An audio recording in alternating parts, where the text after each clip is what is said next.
Deana Moore Schoolcraft. I'm a painter and I live here locally in Downs, Illinois right now. I was born and raised in Saybrook, Illinois, which is about 30 miles from here, on a farm. And I'm a farmer's daughter. Have had several lives. I think that life informs most of what I do today, actually. So I was raised on a farm near the land and learned to love the land, and that was just part of my DNA. So I have gone forward trying to paint the landscape here in central Illinois and trying to draw out the beautiful spots that we have here. So my art is representational more than anything. I'm still finding my voice, I think. And the paintings that I've brought to the show reflect that. I think they're mostly landscapes here, just common everyday sights that you'll see here in central Illinois.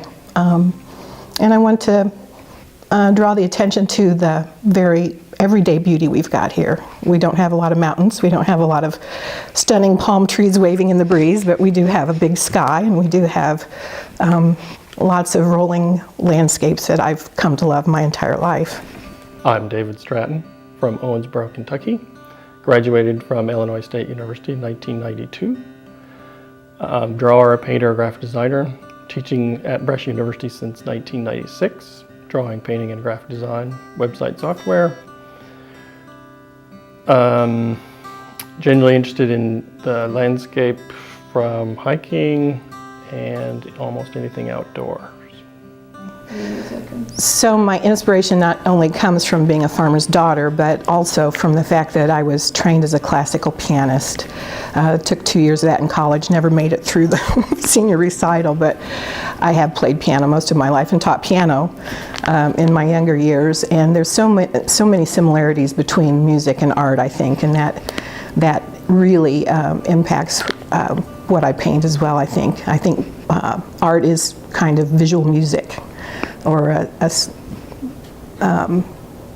silent language, just like music is, that evokes emotion from people and draws out certain feelings without words.